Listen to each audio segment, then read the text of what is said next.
कौन होगा मुख्यमंत्री का चेहरा, ये है बड़ा सवाल। इन बैठकों से क्या कुछ निकलकर सामने आ सकता है, किन नामों की चर्चा हो रही है, ये हमने आपको बताया। हमारे साथ मेहमान भी जुड़ गए हैं।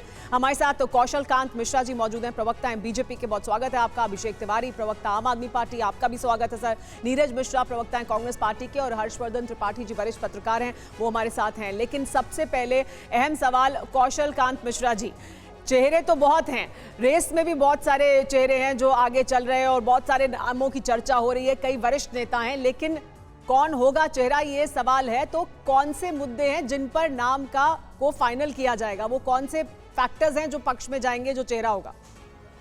देखिए, एक बहुत सिंपल सा प्रोसीजर है जिसमें कि विधायक दल की बैठक होगी, शीर्ष नेतृत्व उनके साथ बात करेगा जैसा आप लोग खुद बता रहे हैं, और उसके बाद एक नाम डिसाइड कर दिया जाएगा।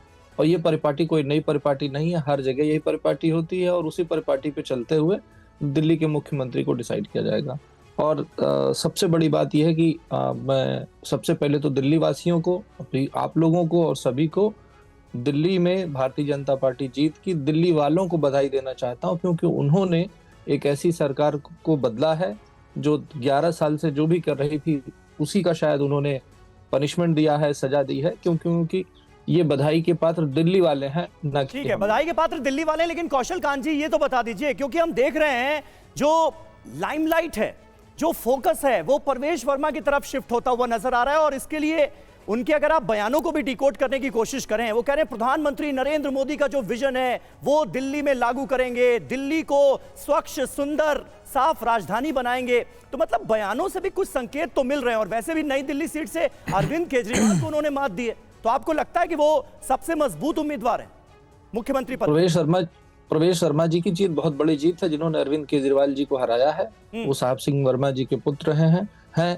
और मुझे लगता है कि जहां तक रही प्रधानमंत्री के विजन को दिल्ली में लागू करने की, तो भारतीय जनता पार्टी का हर कार्यकर्ता वही चाहता है कि दिल्ली सुधरे, दिल्ली दुनिया की सबसे बेहतर राजधानी हो।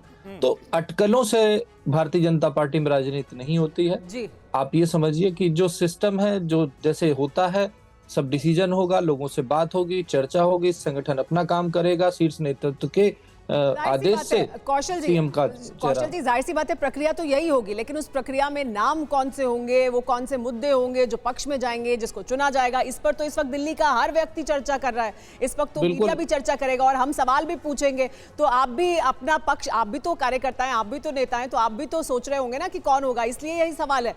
हर्षवर्धन जी, कौशल कांत जी, जाहिर सी बात है पार्टी के बहुत सारे बंधनों से बंधे हैं तो वो सीधे नहीं बताएंगे। लेकिन मैं आपसे पूछती हूँ कि क्या परवेश वर्मा हो सकते हैं? क्या वो सबसे फ्रंट रनर हैं या नहीं? कोई अलग चेहरा होगा जो बीजेपी की हमने इससे पहले परिपाटी देखी है कि कुछ ऐसा एक नया चेहरा निकाल कर लेकर आएंगे, कुछ एक ऐसा नया समीकरण होगा जिसके बारे में सोचा नहीं गया होगा? मेरा जी, प्रधानमंत्री नरेंद्र मोदी ने पूर्वांचली अपने को सांसद बना दिया, तो एक उससे कयास लग रहे हैं।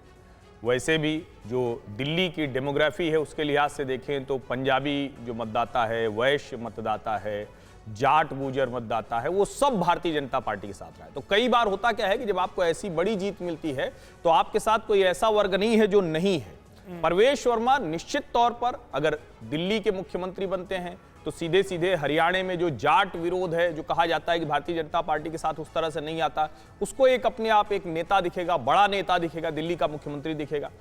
जो पश्चिमी उत्तर प्रदेश है, जो राजस्थान है, तो एक तरह से कहें कि ये पूरा जो सर्किल है वो जाट डोमिनेंस वाला जो राजनीति के लिहाज से उसको एक संदेश जाएगा। परवेश वर्मा ने ताकत लगाकर पूरी शक्ति से पूरी पार्टी लड़ी, संगठन लड़ा, संघ लड़ा, अमित शाह ने पूरी व्यूह रचना की। लेकिन नई दिल्ली सीट पर जिस तरह से वो अरविंद केजरीवाल को घेरते दिखे, वो कमाल की रणनीति थी और अरविंद केजरीवाल उसमें ट्रैप हुए। तो पूर्व मुख्यमंत्री को हराया, एक तरह से मुख्यमंत्री को हराया, तो उनकी सबसे बड़ी दावेदारी बनती है। और उसके अलावा जो नाम आते हैं वो भी, और एक बड़ी जो अभी तक जो नाम आए हैं उसमें जो सबसे अच्छी चीज है कि भारतीय जनता पार्टी ने अपने संगठन में जमीन से काम करने वाले नाम, जैसे मैं देख रहा था कि अभी अब चाहे आशीष सूद का नाम हो, जितेंद्र महाजन का नाम हो, विजय गुप्ता हो, सतीश उपाध्याय, ये चारों अखिल भारतीय विद्यार्थी परिषद से यहां तक की राजनीति। हर्षवर्धन जी, लेकिन चर्चा तो लवली के नाम की भी हो रही है, अरविंद लवली के नाम की भी हो रही है, चर्चा तो उनकी भी है, हालांकि वो पार्टी से नहीं है, तो चर्चा होने को तो उनकी भी हो रही है। सुमेरा जी, इस नाम को मैं एकदम खारिज करता हूं। किसी कीमत पर अरविंदर लवली मुख्यमंत्री नहीं बने।